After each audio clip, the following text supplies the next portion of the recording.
World war 2 खत्म होने के बाद यूरोप बिखर गया था, जापान जल रहा था और एशिया गरीबी में डूब गया था। लेकिन एक देश था जो और भी स्ट्रॉन्ग बन रहा था, वो था अमेरिका। ये कहानी है उस देश की जिसके एक फाइनेंशियल मास्टर स्ट्रोक ने दुनिया के सारे पैसों पर अपना कब्जा कर लिया। साल था 1944। ब्रिटेन वुड्स एक छोटी सी जगह, लेकिन महायुद्ध के बाद इकोनॉमिक्स के तौर पर सबसे बड़ी बैटलफील्ड। यहाँ 44 देश मिले। सबका एक ही सवाल था कि अब पेमेंट सिस्टम कैसे चलेगा, ट्रेड कैसे चलेगा, किस करेंसी पर सबसे ज़्यादा भरोसा किया जाए। तब अमेरिका ने कहा कि हम अपना डॉलर गोल्ड से बैक करेंगे। $1 फिक्स अमाउंट था एक गोल्ड के लिए। तब बाकी के देशों ने कहा कि हम अपनी करेंसी को डॉलर के साथ लिंक कर देते, और बस यहीं से ये पेज लिखा गया कि डॉलर राजा कैसे बनेगा। वर्ल्ड वॉर खत्म होने के बाद जापान और यूरोप को रीबिल्ड करना था। उसके लिए लोन्स चाहिए थे, और लोन्स किस में मिलते?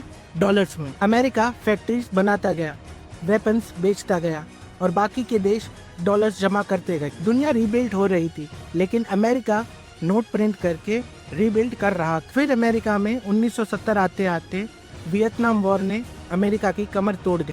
वॉर ने और ऑयल क्राइसिस ने सबने मिलकर डॉलर पर प्रेशर बढ़ा दिया था। बाकी के देशों ने कहा कि हमें अपना गोल्ड वापस चाहिए। 1971 में प्रेसिडेंट निक्सन रिचर्ड ने एक बॉम्ब फोड़ा। निक्सन रिचर्ड ने कहा कि अब से गोल्ड डॉलर से लिंक नहीं होगा।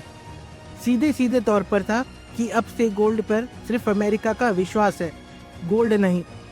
बाकी के देशों ने कहा कि अब डॉलर गया, लेकिन अमेरिका ने कहा कि अभी पिक्चर बाकी है मेरे दोस्त। 1974 में अमेरिका ने एक सीक्रेट डील साइन की सऊदी अरेबिया के साथ। अमेरिका ने उस डील में कहा कि तुम ऑयल सिर्फ डॉलर्स में बेचना और हम तुम्हें मिलिट्री प्रोटेक्शन देंगे।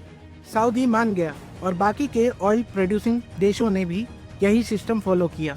उसका रिजल्ट ये हुआ कि अब दुनिया में कोई भी ऑयल खरीदना चाहता है तो उसे पहले डॉलर खरीदना पड़े। यानी पेट्रोल तो ऑयल कंपनीज बेच रही है, लेकिन प्रॉफिट छुप छुप के अमेरिका कमा रहा। आज दुनिया का 85% ट्रेड डील डॉलर्स में होता है। अमेरिका, वर्ल्ड बैंक और स्विफ्ट ये सारे डॉलर के सिस्टम पर चलते हैं। आज हालत ये है कि दुनिया के सारे देश अपने फॉरेन रिजर्व ज़्यादातर डॉलर में ही रखते हैं, क्योंकि जब तक दुनिया को ऑयल चाहिए तब तक डॉलर का डिमांड रहेगा। यानी सीधी बात यह है कि आज डॉलर एक नोट कम और कंट्रोल के लिए रिमोट ज़्यादा बन गया है। दुनिया बदल रही है। चाइना युआन को ग्लोबल बनाना चाहता है, रशिया रूबल में ही ट्रेड करना चाहता है, और ब्रिक्स जैसे संस्था एक नया सिस्टम ला रहे हैं। पर असली सवाल ये है कि क्या दुनिया डॉलर के जाल से निकल पाएगी, या फिर सब देश को अभी भी वही करना पड़ेगा कि अगर ऑयल खरीदना हो तो पहले डॉलर खरीदे। एक कॉन्फ्रेंस से लेकर ऑयल डील तक दुनिया ने सब ट्रेड को अपने कंट्रोल में ले लिया। वॉर खत्म हुआ और गोल्ड गया, सिस्टम बदला, लेकिन अमेरिका का एक ही रूल बना रहा। जिसके पास डॉलर का कंट्रोल होगा उसके पास दुनिया का रिमोट होगा। मैं हूँ राहुल। यहाँ हम हर वीडियो में सिस्टम में छुपी गई हर कहानी समझ, क्योंकि न्यूज़ बताते सब है, लेकिन गेम की कहानी समझना बड़ा मुश्किल है। जियोपॉलिटिक्स हिडन ट्रूथ जानने के लिए वीडियो को लाइक करें और चैनल को सब्सक्राइब करें।